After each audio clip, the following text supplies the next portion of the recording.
I want to take this opportunity to say thanks to the chairman for being our father, and I think we're gonna make him proud as long as he's still alive and as long as the court is still gonna keep him for us. And since I've met the chairman, I think like he's been a father figure to us, and he's so humble. What a humble guy that I've ever met. Happy birthday, Mr. Chairman. Ever since I walked in the door, you've been nothing but nice, nothing but supportive, and I thank you for that. And continue being our father, continue supporting us, and we promise to make you proud. And I hope you have a great day and you get spoiled rotten.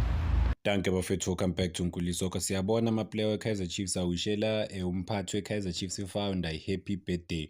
Umodu uzuyasho ukuthi bazomenza abe proud. Ngani? Kusho ukuthi kumele badeliver amakhapha, ayikho enye. Lento labamthembisa yona kumele bayideliver ngempela. NoSolomon ukhuluma amagama amahle kakhulu.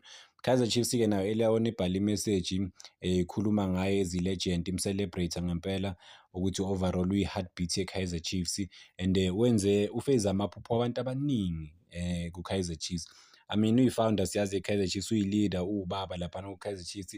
Siyazi ukuthi even iy'ngane zakhe sesisebenza laphana bafethu ku-Kaizer Chiefs overall. Ushape i-legacy yeMtaung's family, I mean with i-story as powerful, esishape i-South African football overall. Wabuilda the biggest brand in South African football in terms of a fan base ne-history yabo ukuthi bawina izinto ezingakanani. I mean uku-understanda ukuthi uKaizer Motaung ubaluleke kangakanani ebholeni lase-South Africa bafethu, but kumele ubuyele la indaba eyaqala khona bafethu, the streets of Soweto. Ucabanga e-Orlando bafethu, la wayewumfana khona omncane edlala nje naye efisa but ukudlala ku-professional football overall. Kuthiwa-ke from an early age lo muntu lona waye-different because wayene-skill ne-intelligence ne-humility, yinto ebalwe ubani?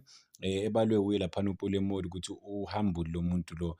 Football for yena bekungasiyo i-game obvious, siyabona ukuthi bokuyi-calling ngoba ukwazile ukubuilda i-Kaizer Chiefs, urithayile. Imagine ubuilda i-Kaizer Chiefs bafethu I mean 70s or so, and laphana kuma-60s cabanga i-South Africa beyi-divided, i-apartheid, but-ke bekukhona umuntu ongekho talented nje kuphela bafethu, but-ke ohlakaniphile ukuthi angabhuilda i-stable esifana ne-Kaizer Chiefs. Wahamba laphana wodlala le-America bafethu, e-United States, edlalele Atlanta Chiefs. Kula indaba ye-Chiefs eyaqala khona ukuthi okay mebuya naye ekhaya uzobhuilda into efana ne-Kaizer Chiefs. I mean wayedume kakhulu kuthiwana lapha e-America bafethu, and he became known even overseas. I mean wabonisa umhlaba ukuthi South Africa ine-talent overall, nanokuthi South Africa ingakwazi ukushayina anywhere else. Bengathi represent nje maybe yena kuphela, but-ke was carrying a pride of the nation. Cabanga, I mean 1960s gone e-South Africa, uke wayezwaphi bafethu 1960s lo muntu wayedlala overseas. So I mean obviously wafoma i-Kaizer Chiefs laphana I think around 1970 or so, 1970s in fact. Mebuya laphana waba ne-vision ngempela, wayene-structure, waye-professional, discipline from ibhola la-abroad, and then wabuya e-South Africa, waletha into e-South Africa edingwayo bafethu serious ngempela. After igama lakhe wafoma i-Kaizer Chiefs, obviously after igama lakhe walibiza i-Kaizer igama lakhe, then wafaka i-Chiefs ekugcineni. Le Chiefs le eyenzani, le wayedlalela le ne-United States of America, and then wabuilda-ke ama-values ne-respect ne-unity nje ne-excellence overall, but most importantly bafethu wabuilda in i-community ukuthi kube nabantu babheke le club lena, bayithembe, bayithande under i-structure sakhe overall.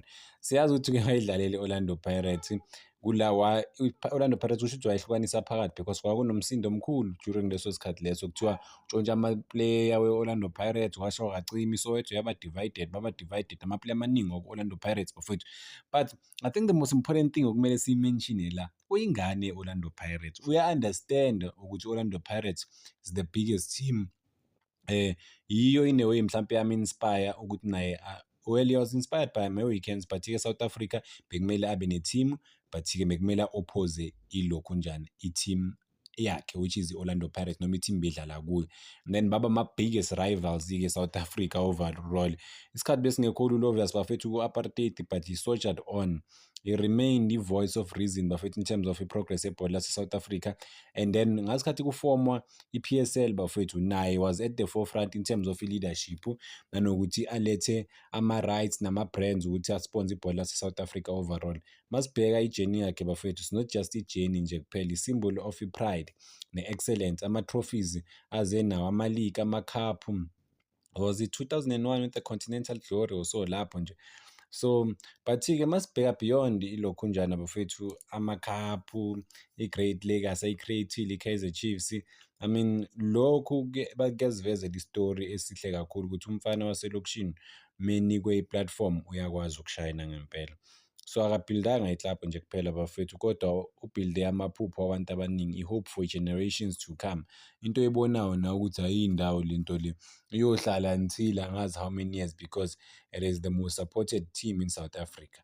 You know, it became i-Kaizer Chiefs kancane kancane, they gain fans, but-ke babhilda ama-fans ngokuthi bayawina and bathole i-respect ebholeni lase-South Africa nase-Africa nje in general ukuthi kune-team ekuthiwa i-Kaizer Chiefs. Akudlalwa lapha, wabhilda i-identity ye-Kaizer Chiefs ukuthi bawina kanjani, ne-style of play, ne-flair, everything. Influence yakhe was beyond the pitch, njengoba bengisho ukuthi beyakwazi ukucontrol nezinto in terms of i-management.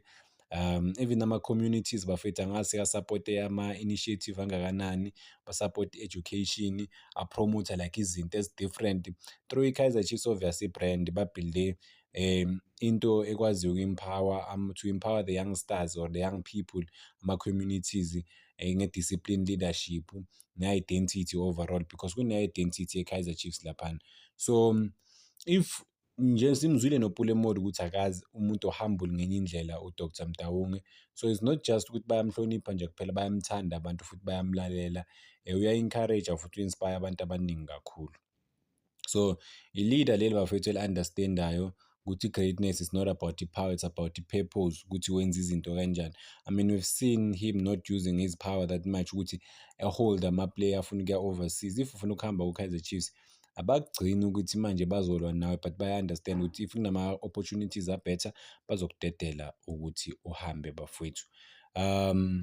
Yeah, I mean yazi mehlangana nabantu, i-spirit of ubuntu naso ukuba humble, abantu abaningi abahlangana naye bayasho ukuthi lo muntu uyazehlisa, uyathoba, ngathi nje umuntu onormally. Maybe that is why he was able to build i-legacy elifana ne-Kaizer Chiefs. So namhlanje uthena 81 bafowethu, uDr Kaizer Mtaung uyaqhubeka, uyasi-inspire overall yama-generation. Iy'ngane ey'ncane ziyayazi i-Kaizer Chiefs. I mean manje sokutake over abo-Kaizer Junior, ingane yakhe, abolokhunjana, abo-Jessica Mtaung bakhona kuma-marketing, and then khona oBobby nabanye. Ubani uKemiso if angimazi lo my sister lo, but yeah, iphupho nje lakhe lela laqala bafowethu around 1970s lapho. But-ke even today, I mean that dream still lives on. So I mean this is a big thing for yena, izinto azi-achievile nge-Kaizer Chiefs nje kuphela, uku-create i-brand e-powerful kangaka. Millions of fans e-South Africa njengoba ba-celebrate i-Golden Black, which is amakhosi, but also today kumele bakhumbule ukuthi ubani owenza lento abantu abayithandayo abaningi, ethandwa abantu abangaka all over the continent or across the globe. Sithanda nje ukuthi sithi happy birthday Dr. Kaizer Mtaung. Thank you bafowethu. Ngicela ningakhohlwa ukulike, subscribe, making sure ukuthi le page ilifika ku 15,000 subscribers.